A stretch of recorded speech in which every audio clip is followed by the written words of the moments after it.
Hello friends, welcome to film talkies. இன்னைக்கு இந்த sleepless டேஸோட 12வது எபிசோடு தான் பார்க்க போறோம். லாஸ்ட் எபிசோட்ல இந்த உலகமே டைம் லூப்ல மாட்டிக்கிட்டே இருக்கு. அதுல நடக்கிற விஷயம் எதுவும் யாருக்கும் ஞாபகம் இருக்கிறதே இல்ல. ஒரு சிலருக்கு மட்டும்தான் ஞாபகம் இருக்கு. டாங்ஷிக்கு ஞாபகம் இருக்கு. அனலியோட ஃப்ரெண்டு ஃபெங்குக்கு ஞாபகம் இருந்துச்சு. அவ வளர்த்த அந்த எலிக்குமே ஞாபகம் இருக்கு. மேபி இவங்க தேடிக்கிட்டு இருக்க அந்த ஸ்குவிட்டுக்கு ஞாபகம் இருக்கிறதுக்கு வாய்ப்பு இருக்கு அப்படின்ற மாதிரி இவங்க கண்டுபிடிச்சிருந்திருப்பாங்க. இதுக்கப்புறம் என்ன நடந்ததுங்கிறது இன்னைக்கு எபிசோட்ல பார்த்து தெரிஞ்சுக்கலாம். இன்னைக்கு எபிசோடோட ஸ்டார்டிங்லேயே ஒரு பிளாஷ்பேக் தான் காமிக்கிறாங்க. இந்த ஃபெங்கு ஹாஸ்பிட்டல்ல இருந்தாலையா வீல் சேர்ல உட்காந்துட்டு ஒரு மொட்டை மாடியில மோவை பார்த்து படம் வரைஞ்சிட்டு இருக்கா. அப்படி படம் வரையும் போது லெஃப்ட் ஹேண்ட்ல போனை பிடிச்சி ஆட்டிக்கிட்டே இருக்கா. எதுக்காக இப்படி நீ கையை ஆட்டிக்கிட்டே இருக்க அப்படின்ற மாதிரி மோ கேட்கறானா, என் கைக்கு ஸ்ட்ரென்த் கிடைக்கணும்ல அதுக்காக தான் அப்படின்ற மாதிரி சொல்றா. உண்மையை சொல்லு அப்படின்னு கேட்கறான். நான் உண்மையை தான்ப்பா சொல்றேன், என் கைக்கு ஸ்ட்ரென்த் கிடைக்கணும்ன்றதுக்காக தான். ஏன்னா எங்க அம்மா ஈஸியா கண்டுபிடிச்சிருவாங்க நான் வீக்கா இருக்கேன் அப்படிங்கறத. அவங்களுக்கு மட்டும் தெரிஞ்சிருச்சுன்னா அவங்க ரொம்ப வருத்தப்படுவாங்க, மறைஞ்சு மறைஞ்சு அழுதுகிட்டே இருப்பாங்க. அதனாலதான் அவங்களுக்கு தெரியாம பாத்துக்கணும்னு நினைக்கிறேன். எனக்கு ரொம்ப நாள் வாழணும்னு ஆசையா இருக்கு, ஆனா அது முடியாது இல்ல. பேசாம நான் என் உடம்ப தானம் பண்ணிரட்டுமா? அட்லீஸ்ட் என்னோட உடல் உறுப்பாவது ரொம்ப நாளைக்கு இந்த உலகத்துல உயிரோடு இருக்கும்ல, அதுக்கு ஏதாவது வழி இருக்கான்னு பாரு. ஏன்னா நான் செத்து போயிட்டேன்னு தெரிஞ்சா என் அம்மா, என் அண்ணன், அனலி 3 பேரும் ரொம்ப வருத்தப்படுவாங்க. எனக்கு மட்டும் ஏதாவது ஒரு சூப்பர் பவர் கிடைச்சு அவங்க 3 பேத்தோட மைண்ட்ல இருந்தும் என்ன பத்தின மெமரியை மட்டும் அழைச்சிட்டா பரவாயில்ல அப்படின்ற மாதிரி இவ ரொம்ப வருத்தப்பட்டு சொல்லிட்டு இருக்கா. இவ இப்படி வருத்தப்படுறத பார்த்துட்டு அந்த மோ அதுக்கு மேல வருத்தப்படுறான். உடனே எந்திரிச்சு அவளுக்கு வாக்கு கொடுத்துட்டு இருக்கான், உறுதிமொழி கொடுக்குற மாதிரி. என் பேர் மோ என்ஷி, நான் பயோமெடிக்கல் ஃபைனல் இயர் படிச்சுட்டு இருக்கேன். நான் உனக்கு இன்னைக்கு வாக்கு கொடுக்குறேன், அவங்க 3 பேரையும் நான் என்னைக்கும் எப்பவும் வருத்தப்பட விடவே மாட்டேன் அப்படின்ற மாதிரி அவளுக்கு வாக்கு கொடுத்துட்டு இருக்கான். அவளும் சந்தோஷமா சிரிச்சுட்டு இருக்கா. அப்படியே கட் பண்ணி இப்ப பிரசன்ட்டுக்கு வந்தா டாங்ஷி அனலி கிட்ட சொல்லிட்டான் இல்லையா, இந்த மாதிரி டைம் லூப் இருக்கு, எனக்கும் டைம் லூப்ல நடந்த விஷயம் ஞாபகம் இருக்கு, உன்னோட எலிக்கும் அந்த டைம் லூப்ல நடந்த விஷயம் ஞாபகம் இருக்கு. ஒரு நாள் 5 தடவை ரிப்பீட் ஆகும். நீ பார்த்தது உனக்கு ஞாபகம் இருக்கிறது எல்லாமே அந்த 5வது நாள் நடந்தது மட்டும்தான். அதுக்கு முன்னாடி 4 தடவை எங்களுக்கு ரிஹர்சல் பண்ண டைம் கிடைக்கும். அந்த 4 நாளும் என்ன பண்ணணுங்கிறத பிராக்டிஸ் பண்ணிட்டு 5வது நாள் அந்த எலி ரொம்ப ஈஸியா அதோட பசில சால்வ் பண்ணிருக்கு, அது மட்டும் தான் நீ பாத்திருக்க அப்படின்ற மாதிரி டாங்ஷி சொல்றான். அப்ப அந்த எலி பசில கரெக்டா சால்வ் பண்ணதுக்கு நான் கண்டுபிடிச்ச எதுவுமே கிடையாது, அது 4 நாள் பிராக்டிஸ் பண்ணி 5வது நாள் கரெக்டா பண்ணிருக்கு டைம் லூப்ல அப்படின்ற மாதிரி சொல்றான். அவனும் ஆமா அப்படின்னு சொல்றானா. அது சரி, நீ நிறைய தடவை நான் என்ன நினைக்கிறேன், என்ன யோசிக்கிறேன், எனக்கு என்ன தேவைங்கிறத நான் சொல்லாமே புரிஞ்சுக்கிட்டு நீ அதை செஞ்சிருக்கியே, அது எல்லாம் கூட இந்த டைம் லூப்னாலதானா அப்படின்ற மாதிரி கேட்கறான். அவன் பதிலே சொல்லாம தலையை குனிஞ்ச மாதிரியே நின்னுட்டு இருக்கான். சரி, உனக்கு எப்பையில இருந்து இந்த டைம் லூப் ஆகுது அப்படின்னு கேட்கறான். எனக்கு 7 வருஷமா ஆகுது அப்படின்னு சொல்றானா. உனக்கு, என்னோட எலிக்கு, அப்புறம் ஃபெங்குக்கு 3 பேருக்குமே இந்த மாதிரி டைம் லூப் ஆகுது. இதுல அந்த எலி ஃபெங்கு இவங்க 2 பேருக்குமே அந்த ரேனுங்கிற மருந்து கொடுத்துருக்கோம். ஒருவேளை நீயும் அந்த ரேனுங்கிற மருந்து எடுத்துக்கிட்டியோ அப்படின்ற மாதிரி கேட்கறா. இல்ல நானும் அந்த மருந்து எடுத்துக்கல அப்படின்னு சொல்றான். எக்ஸாக்டா சொல்லு, எப்பையில இருந்து உனக்கு இந்த டைம் லூப் ஞாபகம் இருக்கு அப்படின்னு கேட்கறா. டிசம்பர் 24 2017 இருந்து எனக்கு ஞாபகம் இருக்கு. ஏன்னா அன்னைக்கு நான் ஏரியில விழுந்துட்டேன். அதுக்கப்புறம் தொடர்ந்து நான் 5 நாள் ஏரியில இருந்து எந்திரிச்சு வந்துட்டே இருந்தேன். அதனால எனக்கு நல்லா ஞாபகம் இருக்கு அப்படின்னு சொல்றான். எந்த இடத்துல அந்த ஏரி இருக்கு அப்படின்னு கேட்கறா. இந்த மோவும் ப்ரொஃபசர் ஜியாங்கும் அந்த யூனிவர்சிட்டியில எந்த இடத்துல அந்த ரேன் ப்ராஜெக்ட் அவங்க ஆரம்பிச்சாங்களோ அந்த இடத்துக்கு பக்கத்துல தான் அந்த ஏரியுமே இருக்கு. ஒருவேளை நீயும் அந்த ரேன்னால இன்ஃபெக்ட் ஆகி இருந்திருக்கலாம் அப்படின்ற மாதிரி தான் இங்க அனலி சந்தேகப்படுறா. 3 பேருமே அந்த ரேன்னால பாதிக்கப்பட்டதுனாலதான் இவங்களுக்கு அந்த டைம் லூப்ல நடந்த விஷயம் ஞாபகம் இருக்குமோ அப்படின்ற மாதிரி தான் யோசிக்கிறா. அது சரி, இன்னைக்கு டைம் லூப் இருக்கா அப்படின்ற மாதிரி கேட்கறாளா. ஆமா, இன்னைக்கு டைம் லூப் இருக்கு, இது 4வது லூப் அப்படின்னு சொல்றான். இது 4வது லூப்னா அப்ப இன்னைக்கு நடந்த விஷயம் எதுவும் எனக்கு ஞாபகம் இருக்காதா அப்படின்ற மாதிரி கேட்கறாளா. கண்டிப்பா இருக்காது அப்படின்னு சொல்றான். அவசர அவசரமா இவ ஓடி போய் கம்ப்யூட்டர்ல ஒரு வீடியோ ஒண்ணு பிளே பண்றா. இந்த லூப் ஸ்டார்ட் ஆன உடனே இவ தூங்கி எந்திரிச்சு போய் ஒரு எலியோட மூவ்மெண்ட்டை செக் பண்ணுவா இல்லையா, அந்த வீடியோ தான் அதுல இருக்கு. இந்த எலிக்கு நரம்பு மண்டலத்துல ப்ராப்ளம் இருந்துச்சு, அது பாதிக்கப்பட்டு இருந்துச்சு. ரேன் ஒய்யோட 5வது டோஸ் நான் கொடுத்ததுக்கு அப்புறம் அதுக்கு கான்சியஸ் வந்து மூவ்மெண்ட் ஆரம்பிச்சது. நாளைக்கு 5வது லூப்ல இது ஒருவேளை மாறிடுமோ அப்படின்ற மாதிரி கேட்கறா.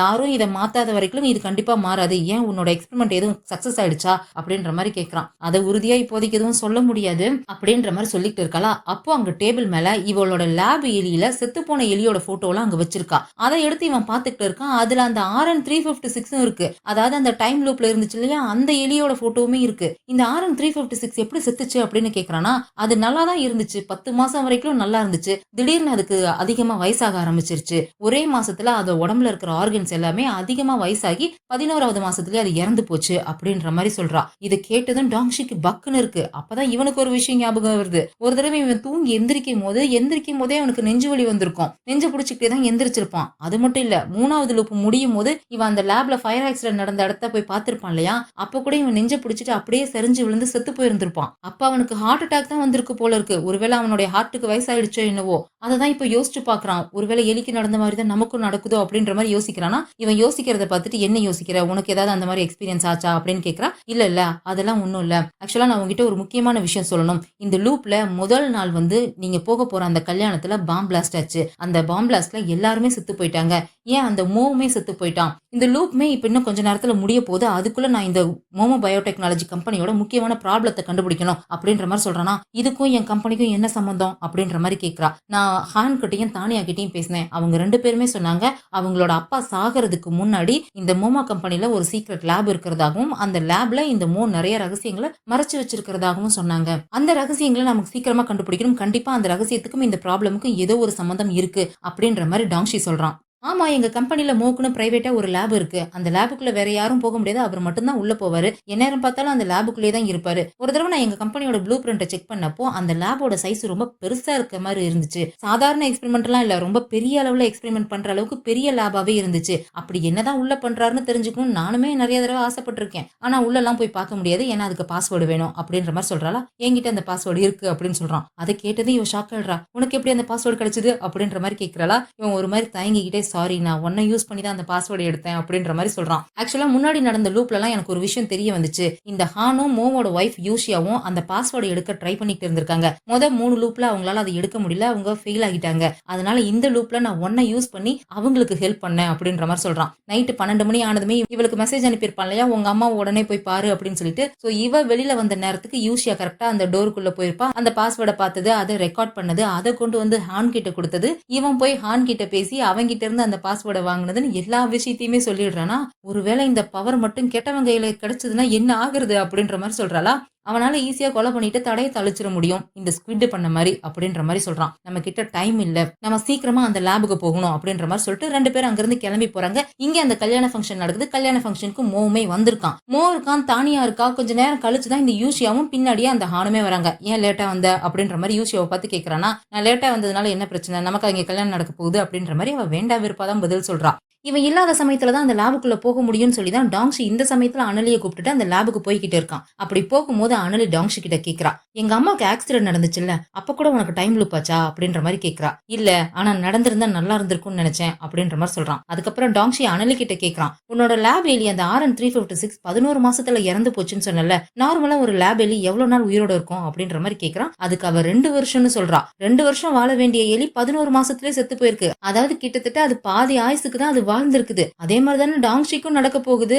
அததான் அவன் யோசிச்சுக்கிட்டே வந்துட்டு இருக்கான். லேபுக்கும் வந்துடுறாங்க. அந்த பாஸ்வேர்டை போட்டு லேபையும் ஓபன் பண்ணிடுறாங்க. உள்ள போனா இவங்களுக்குமே ஒரு பெரிய ஷாக்கு. இந்த சீரிஸோட ஸ்டார்டிங்ல ஸ்குவிட்ன்ற பேர்ல ஒரு வீடியோ ஒண்ணு இவங்களுக்கு வந்திருக்கும் இல்லையா, நான் மோவை கொல்ல போறேன், மோமா கம்பெனியை அழிக்க போறேன் அப்படின்னு சொல்லிட்டு யாரோ ஒரு பொண்ணோட குரல் தான் கேட்டிருக்கும். ஆனா வீடியோவுல ஒரு மீன் தொட்டியில ஸ்குவிட் இருக்கிற மாதிரி வீடியோ மட்டும் தான் வந்திருக்கும். அந்த மீன் தொட்டிக்குள்ள இருக்கிற ஸ்குவிட் இது எல்லாமே இங்கதான் இந்த லேபுக்குள்ளதான் இருக்கு. அப்ப இந்த மோதா ஸ்குவிட்டா அப்படின்ற மாதிரி அவன் ஷாக் ஆகி போய் பார்த்துட்டு இருக்கான். இங்க ஏதாவது எவிடன்ஸ் கிடைக்குதா அப்படின்னு சொல்லி இவங்க சுத்தி சுத்தி தேடி பார்த்துட்டு இருக்கும்போது அங்கேயும் ஒரு கேலண்டர் இருக்கு. அந்த கேலண்டர்லயும் நிறைய தேதியை ரெட் கலர்ல வட்டம் போட்டு வச்சிருக்கான். அது எல்லாமே டைம் லூப் ஆன தேதி தான். டைம் லூப் ஆன தேதியெல்லாம் இவன் மார்க் பண்ணி வச்சிருக்கான் அப்படின்னா அப்போ மோவுக்குமே டைம் லூப் ஞாபகம் இருக்குன்னு தானே அர்த்தம். அப்ப இவன் தான் ஸ்குவிட்னு இவங்க கன்ஃபார்மே பண்ணிடுறாங்க. இந்த லேப்ல அவன் அப்படி என்னதான் பண்றான் அப்படின்னு சொல்லிட்டு தேடி பார்க்கும்போது இவங்களுக்கு ஏதோ ஒரு ரிசர்ச் பேப்பர் கிடைக்குது. இந்த முதுகு தண்டுல கேன்சர் வந்தா அது ஜெனட்டிக் முறைப்படி, அதாவது மரபணு மாற்ற முறைப்படி எப்படி சரி பண்றது அப்படிங்கிற ஒரு ரிசர்ச் தான் அவன் பண்ணிட்டு இருக்கான். ஃபெங்குக்கு இதே ப்ராப்ளம் தானே இருந்துச்சு, அதை எப்படி குணப்படுத்துறதுங்கிற ரிசர்ச் தான் இவன் பண்ணிட்டு இருக்கான் அப்படின்ற விஷயத்த அனலி கண்டுபிடிக்கிறா. அப்ப அங்க ஒரு டேபிள் மேல 28ங்கிற நம்பர் எழுதியிருக்கு. அதை டாங்ஷி பாக்குறான். அதுவும் சாக் பீஸ்ல எழுதியிருக்கு.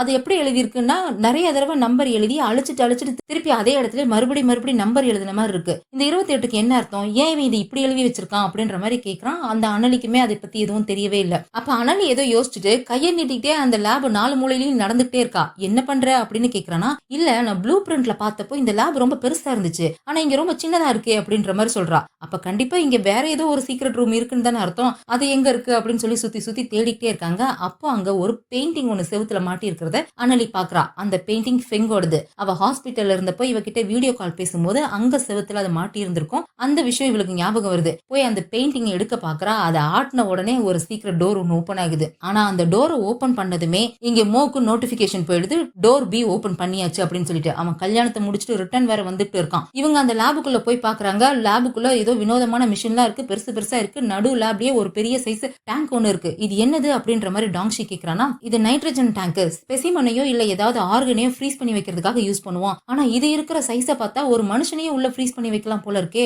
அப்படின்ற மாதிரி சொல்றா. ஆனா இவங்க இப்படி உள்ள வந்தது பேசிக்கிட்டு இருக்கிறது எல்லாத்தையுமே சிசிடிவி மூலியமா அவ அங்க போன்லயே பார்த்துட்டு தான் இருக்கான். இந்த டேங்கோட சைஸை பார்த்தா ஒரு மனுஷனையே உள்ள ஃப்ரீஸ் பண்ணி வைக்கலாம் அப்படின்ற மாதிரி எண்ணம் வந்ததுமே இவளுக்கு மைண்ட்ல வர ஆளு ஃபெங்கு தான் ஒருவேளை ஃப்ரீஸ் பண்ணி வச்சிருப்பானோ அப்படின்ற மாதிரி தான் இவ யோசிக்கிறா. அந்த ஃபெங்குக்கு சம்பந்தப்பட்ட ஏதோ ஒரு பாஸ்வேர்டை தான் அங்க பாஸ்வேர்டா கேட்டிருக்கு. அதுல போட்டு பாக்குறா, அது ஓபன் ஆகிடுது. பார்த்தா உள்ள உண்மையிலேயே ஃபெங்க தான் ஃப்ரீஸ் பண்ணி வச்சிருக்கான். ஃபெங்க பார்த்ததுமே இவ எமோஷனல் ஆகிடுறா. இது ஃபெங்கு அப்படின்னு சொல்லிட்டு அழவே ஆரம்பிச்சிடுறா. இது எல்லாத்தையுமே அங்க சிசிடிவில அவன் பார்த்துட்டு இருக்கானா. போன்லயே ஏதோ ஒரு பட்டன் இருக்கு, அந்த பட்டனை அழுத்தி விட்டுடுறான். அதை அழுத்தினதுமே ஏதோ எமர்ஜென்சி அலாரம் மாதிரி அடிக்குது. அந்த டேங்க்கும் தானா க்ளோஸ் ஆகுது, அந்த லேபோட டோரும் தானா க்ளோஸ் ஆகுது. டாங்ஷி அவளை இழுத்துட்டு அவசர அவசரமா வெளியே போலான்னு பாக்குறான். ஆனா அதுக்குள்ளேயே டோர் க்ளோஸ் ஆகிடுது. அந்த ரூம்குள்ள ஏதோ கேஸ் எல்லாம் வேற ரிலீஸ் ஆயிட்டு இருக்கு. அனலி பார்த்துட்டு டென்ஷன் ஆயிடுறா. போச்சு போச்சு அவ்வளவுதான் போச்சு அப்படின்னு சொல்லிட்டு டென்ஷன் ஆயிட்டு இருக்கா. டாங்ஷி டைமை பாக்குறான். இன்னைக்கான நாள் முடிய போகுது அப்படின்னு தெரிஞ்சதும் அனலி இங்க பாரு பயப்படாத, நமக்கு ஒண்ணு ஆகாது, என்ன நம்பு, இன்னும் கொஞ்ச நேரத்துல எல்லாமே திரும்ப பழையபடி ஸ்டார்ட் ஆகிடும் அப்படின்ற மாதிரி சொல்றான். அவன் ரொம்ப டென்ஷனா இருக்காளா, என்ன பண்றதுன்னு தெரியாம டக்குன்னு போய் அவனுக்கு கிஸ் பண்ணிடுறா. கரெக்டா அந்த லேப் ஃபுல்லா நெருப்பு பிடிக்குது. அந்த நெருப்புல இவங்களுமே எரிஞ்சிடுறாங்க. கரெக்டா மணி 12 ஆகுது. டாங்ஷி அவனோட வீட்டுல இருந்து கண்முழிக்கிறான். இங்க அனலி அவளோட லேப்ல தூங்கிட்டு இருந்தவ கண்முழிக்கிறா. 4வது லூப் முடிஞ்சு 5வது லூப், அதாவது ஃபைனல் லூப் ஸ்டார்ட் ஆயிடுச்சு. கொஞ்ச நேரத்துக்கு முன்னாடி தான் 2 பேரும் நெருப்புல எரிஞ்சு செத்து போனாங்க இல்லையா. இப்ப கண் முழிச்சது எவ்வளவு பதட்டமா இருக்கும். அனலிக்கு என்னாச்சுன்னு சொல்லி பதறி போய் இவன் போன் பண்றான். அவ அங்க இன்னமும் டேபிள் மேல படுத்து தூங்கிக்கிட்டே இருக்கா. அவ கண் முழிக்கவே இல்ல. பக்கத்துல போன் அடிச்சுக்கிட்டே இருக்கு. இவனும் திரும்ப திரும்ப கால் பண்ணி பாக்குறான். அவ போனை எடுக்கவே மாட்டேங்கிறா. பதறி போய் உடனே சட்டையெல்லாம் மாத்திக்கிட்டு வேகமா அங்க இருந்து கிளம்புறான். ஆனா வெளியில வரும்போது கரெக்டா அவனுக்கு நெஞ்சு வலி வேற வந்துருது. அப்படியே நெஞ்சு பிடிச்சிட்டு நின்னுடுறான். கொஞ்ச நேரம் அவனே கண்ட்ரோல் பண்ணிட்டு அதுக்கப்புறம் அங்க இருந்து கிளம்பி போறான். நமக்கு கொஞ்ச நேரத்துக்கு முன்னாடி தான் அந்த லூப்ல காமிச்சிருந்திருப்பாங்க இந்த மோதான் உண்மையான ஸ்குவிட், அவனுமே டைம் லூப்ல இருக்கான்னு சொல்லிட்டு. அப்ப கரெக்டா 12 மணிக்கு அவனுமே கண் முழிச்சிருப்பான் இல்லையா. இப்படிதான் எல்லா நாளும் கரெக்டா 12 மணிக்கு அவன் கண் முழிச்சு எழுந்திருச்சு அங்க இருந்து வெளியில போயிருக்கான். அவன் பொண்டாட்டி ஃபாலோ பண்ணி இருந்திருக்கா. அதே மாதிரிதான் இன்னைக்கும் எழுந்திருக்கிறான். சட்டையை மாத்திட்டு வந்து இவன் வெளியில போவான். பின்னாடியே அவன் ஃபாலோ பண்ணிட்டு வருவா. இவனோட சீக்ரெட் லேபையுமே யூசியா கண்டுபிடிச்சிருவா இல்லையா. ஆனா இந்த தடவை இவன் என்ன பண்றான், போய் அவன் பக்கத்துல உட்காந்துட்டு, நீ தூங்குற மாதிரி நடிக்கிறான்னு எனக்கு நல்லா தெரியும், தயவு செஞ்சு என்ன ஃபாலோ பண்ணி வராத, அப்புறம் உன்னோட பிரைவேட் இன்வெஸ்டிகேட்டரை கான்டாக்ட் பண்ணாத, அந்த ஹான் கூட சேர்ந்து எந்த ஒரு பிளானும் பண்ணாத, என்னோட ரகசியங்களை ரகசியமாவே இருக்க விட அதை தெரிஞ்சுக்கணும்னு முயற்சி பண்ணாத, நீ இப்படியே என்னோட மிஸ்ஸஸ் மோவாவே இருந்துட்டு போ, வேற எந்த விஷயத்தையும் பண்ணணும்னு தயவு செஞ்சு நினைக்காத அப்படின்ற மாதிரி அமைதியா சொல்லிட்டு அங்க இருந்து அவனுமே எந்திரிச்சு போறான். இந்த பக்கம் டாங்ஸியுமே அந்த மோமா கம்பெனியோட லேபுக்கு அனலியை தேடி வந்துட்டு இருக்கான். இங்க மோவுமே அந்த மோமா கம்பெனியோட லேபுக்கு தான் வந்துட்டு இருக்கான். வர வழி எல்லாம் டாங்ஸி அனலிக்கு வேற கால் பண்ணிக்கிட்டே இருக்கான். அவ எழுந்திருக்கவே மாட்டேங்கிறா. நார்மலா மத்த லூப்ல எல்லாம் இந்நேரத்துக்கு எழுந்திருச்சு அவளோட எலி என்ன பண்ணுதுன்னு சொல்லி நோட்ஸ் எடுத்துக்கிட்டு இருந்திருப்பா இல்லையா. ஆனா இப்ப அவ இன்னும் எந்திரிக்கவே இல்ல, அப்படியே தூங்கிக்கிட்டே இருக்கா. இவனுக்கு வேற பயமா இருக்கு. நெருப்பு எரிஞ்சதுல செத்து போயிட்டவன் திரும்ப உயிரோட வந்துட்டாலா இல்லையான்ற பயம் ஒரு பக்கம் இருந்தாலும் இந்த மோ தான் உண்மையான ஸ்குவிட்னு வேற தெரிஞ்சு போச்சு. அவனும் டைம் லூப்ல இருந்தான்ற விஷயம் தெரிஞ்சு போச்சு இல்லையா. ஒருவேளை நான் மோவோட இடத்துல இருந்தேன் அப்படின்னா என்னோட முதல் டார்கெட் அனலியா தான் இருப்பா அப்படின்ற மாதிரி தான் யோசிக்கிறான். எங்க மோ அனலியா ஏதாவது பண்ணிருவானோன்ற பயம் தான் அவனுக்கு.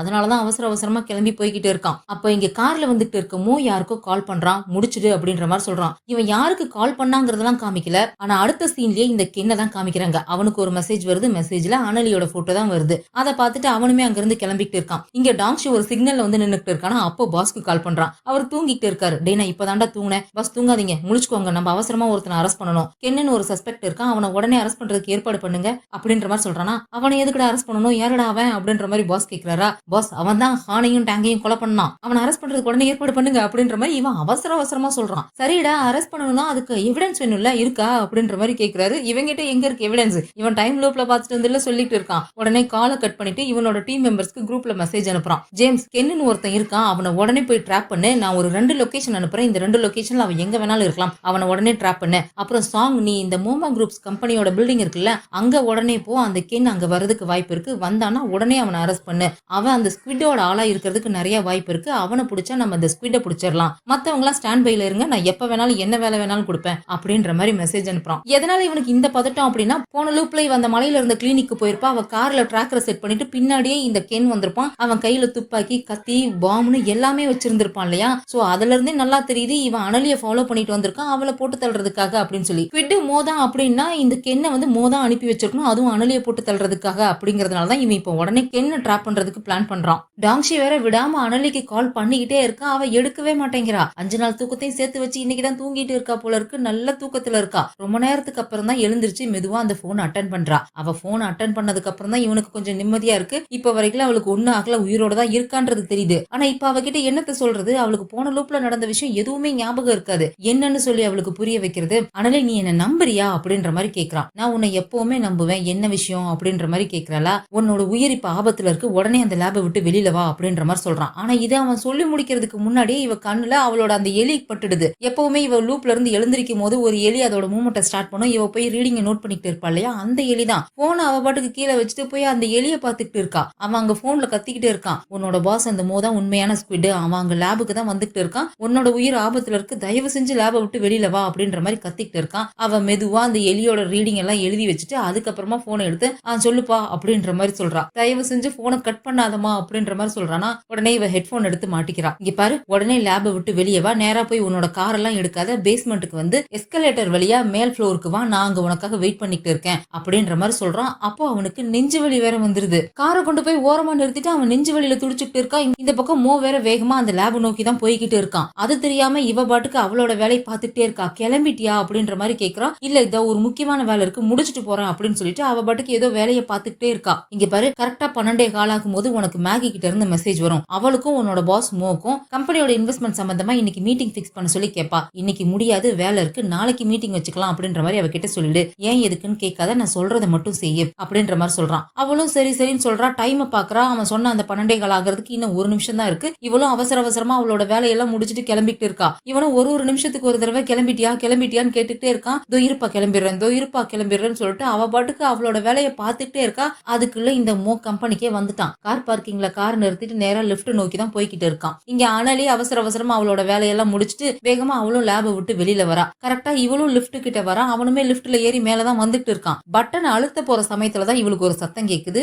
லிப்ட் மேல வர சத்தம். யாரோ வராங்கன்னு நினைக்கிறேன் அப்படின்ற மாதிரி இவ டாங்ஷி கிட்ட சொல்றாளா. உடனே எமர்ஜென்சி எக்ஸிட் வழியா போயிடு அப்படின்ற மாதிரி சொல்றான். இவளும் குடுகுடுன்னு ஓடி போய் எமர்ஜென்சி எக்ஸிட்குள்ள போயிட்டு கதவை கரெக்டா இவ க்ளோஸ் பண்றதுக்கும் மோ வந்து அந்த லிப்டோட கதவு ஓபன் ஆகுறதுக்கும் கரெக்டா இருக்கு. அவன் வெளியில வந்தவன் நேரா அந்த எமர்ஜென்சி எக்ஸிட் கதவை தான் பாக்குறான். அவனுக்கு சத்தம் கேட்டுச்சா என்னன்னு தெரியல, சந்தேகப்பட்டு நேரா போய் அந்த எமர்ஜென்சி எக்ஸிட்டோட டோரை ஓபன் பண்ணி பாக்குறான். கதவுக்கு பின்னாடிதான் அனலி ஒளிஞ்சுட்டு இருக்கா. அந்த பக்கம் டாங்ஷியும் சரி, இந்த பக்கம் அனலியும் சரி கப்பு சிப்புன்னு இருக்காங்க. எந்த சத்தமும் போட்டு விடக்கூடாது அப்படின்ற மாதிரி. இவன் கதவை திறந்துட்டு கொஞ்ச நேரம் அங்கேயே குறுகுறுன்னு பார்த்தவன் கதவை க்ளோஸ் பண்ணிட்டு இந்த பக்கத்து வந்துடுறான். அவன் கதவை க்ளோஸ் பண்ணதுக்கு அப்புறம் தான் இங்க அனலிக்கு மூச்சே வருது. இந்த பக்கம் திரும்பினவன் ஒரு அடிதான் எடுத்து வச்சிருப்பான். டக்குனு குடுகுடுன்னு வேகமா ஓடி போய் மறுபடியும் கதவை திறந்து அந்த கதவுக்கு பின்னாடி கரெக்டா அனலி ஒளிஞ்சிருந்த இடத்தையே போய் பாக்குறான். ஆனா அங்க அனலி இல்ல. அதுக்குள்ள ஓடி போய் வேற இடத்துல ஒளிஞ்சுக்கிட்டா போல இருக்கு. அதுக்கப்புறம் அந்த கதவை மூடிட்டு இவன் பட்டுக்கு நேரா லேபுக்குள்ள போயிடுறான். இங்க அனலியுமே டாங்ஷி சொன்ன அந்த இடத்துக்கு வந்துடுறா. டாங்ஷியுமே இவ வர்றதுக்கு முன்னாடி அவன் வந்து வெயிட் பண்ணிட்டு இருக்கான். எவ்வளவு பெரிய பெரிய சம்பவம் எல்லாம் நடந்திருக்கு. செத்து பொழைச்சு இவங்க இப்பதான் மீட் பண்ணிக்கிறாங்க இல்லையா. 2 பேருமே எமோஷனல் ஆகிடுறாங்க. இங்க மோ என்ன பண்றான், நேரா லேபுக்குள்ள போனவன் அனலியோட லேப் தான் முதல்ல போய் பாக்குறான். அங்க அனலி இல்லன்னு தெரிஞ்சதும் இவனோட சீக்ரெட் லேபுக்குள்ள போறான். நேரா அங்க உள்ள ஃபெங்கோட டெட் பாடியை ஃப்ரீஸ் பண்ணி வச்சிருப்பான் இல்லையா, அந்த இடத்துக்கு தான் போய் பாக்குறான். அங்க ஃபெங்கோட டெட் பாடி சேஃபா தான் இருக்கு. போன லூப்ல எரிஞ்சிருக்கும் இல்லையா, இப்ப ஒன்னும் ஆகல. இங்க மோ அந்த நைட்ரஜன் டேங்குக்குள்ள இருக்கிற ஃபெங்கோட டெட் பாடியை பார்த்து ஃபீல் பண்ணிட்டு இருக்கான். அப்ப அவன் ஒரு விஷயத்தை யோசிச்சு பாக்குறான். முன்னாடி ஃபெங்கோ இவனும் அந்த ஹாஸ்பிட்டல்ல இருந்தாங்களே, ஃபெங்கு ட்ரீட்மெண்ட் எடுத்துக்கிட்டு இருந்தப்ப அப்போ இவன் உட்காந்து ஏதோ சின்சியரா வேலை பார்த்துக்கிட்டு இருக்கான். டேபிள் பூரா ஒரே புக்கு பேப்பரா இருக்கு. ஏகப்பட்ட காஃபி கப் இருக்கு. விடிய விடிய தூங்காம வேலை பார்த்துக்கிட்டு இருக்கான்னு இதுல இருந்தே நல்லா தெரியுது. இவனை பாக்குறதுக்காக ஃபெங்கு வந்தவன் இவன் இப்படி உட்கார்ந்து இருக்கிறத பார்த்துட்டு அவன் கையில இருக்கிற காஃபி கப் எல்லாம் புடிங்கி வச்சிடுறா. என்னடா வேலை பார்த்துக்கிட்டே சாகலான்னு முடிவு பண்ணிட்டியா, எதுக்கு இப்படி எல்லாம் பண்ற அப்படின்ற மாதிரி கேக்குறாளா. இங்க பாருமா, நான் டயர்டாலாம் இல்ல, நல்லா தான் இருக்கேன், என்கிட்ட டைம் இல்ல, நான் சீக்கிரம் வேலையை முடிக்கணும்ல, நீ ஏன் இங்க வந்த, போய் ரெஸ்ட் எடுப்போ அப்படின்ற மாதிரி சொல்றானா. இவளுக்கு அது கேட்கறதுக்கே ஒரு மாதிரி கஷ்டமா இருக்கு. ஆக்சுவலா இவளை எப்படியாவது குணப்படுத்திடணும், அதுக்கான மருந்தை கண்டுபிடிக்கணும்ன்றதுக்காக தான் இப்படி தூங்காம கொள்ளாம உட்காந்து அவன் ஏதோ ரிசர்ச் பண்ணிட்டு இருக்கான் போல இருக்கு. அதனால இவ என்ன சொல்றா, நான் புது மருந்தை ட்ரை பண்ணலான்னு இருக்கேன் அப்படின்ற மாதிரி சொல்றா. அனலி கூட சொன்னா இல்லையா, இவங்களுக்கு எக்ஸ்பெரிமெண்ட் முழுசா முடிக்காம அனிமலுக்கு டெஸ்ட் பண்ண வேண்டிய மருந்தை இங்க இருக்க பேஷண்ட்டுக்கு டெஸ்ட் பண்ணிருக்காங்க அப்படின்னு சொல்லிட்டு அந்த மருந்தை தான் சொல்றா போல இருக்கு. இல்ல கண்டிப்பா நீ அந்த மருந்தெல்லாம் டெஸ்ட் பண்ணக்கூடாது, அது ரொம்ப ரொம்ப ஆபத்தானது, அது நீ பண்ணவே கூடாது அப்படின்ற மாதிரி மோ சொல்றான். இங்க பாரு, என்னோட முடிவு என்னங்கிறது எல்லாருக்கும் தெரிஞ்ச ஒண்ணுதான். புதுசா ஒரு மருந்தை ட்ரை பண்றதுல என்ன ஆயிட போகுது, நான் மட்டும் தனியாவா பண்றேன், என் கூட சேர்ந்து நிறைய பேர் பண்றாங்கல்ல அப்படின்ற மாதிரி சொல்றாளா. யாரு வேணா அதை பண்ணிட்டு போகட்டும், ஆனா நீ கண்டிப்பா அந்த மருந்தை ட்ரை பண்ணக்கூடாது, என் மேல கொஞ்சம் நம்பிக்கை வை, நான் கண்டிப்பா உனக்கான மருந்தை கண்டுபிடிச்சிருவேன், நான் உன்னை சாக விட மாட்டேன், உனக்கு ஒன்னும் ஆகாது அப்படின்னு சொல்லிட்டு அவ கையை பிடிச்சிட்டு கதறி கதறி அழுதுகிட்டு இருக்கான். அதையெல்லாம் இப்ப யோசிச்சு பார்த்துட்டு அவன் ஃபெங்கோட முகத்தை பார்த்து ஃபீல் பண்ணிட்டு நின்றுட்டு இருக்கான். இதோட இந்த எபிசோட் முடியுது. இதுக்கப்புறம் என்ன நடந்துச்சுங்கிறது அடுத்த எபிசோட்ல பார்த்து தெரிஞ்சுக்கலாம். இந்த வீடியோ பிடிச்சிருந்தா லைக் பண்ணிடுங்க, அப்படியே ஃப்ரெண்ட்ஸ்க்கு ஷேர் பண்ணிடுங்க, மறக்காம ஹைப்பையும் தட்டி விட்டுட்டு ஃபிலிம் டாக்கீஸ்க்கு சப்ஸ்கிரைப் பண்ணிடுங்க. அடுத்த எபிசோட்ல சந்திக்கலாம். பாய்.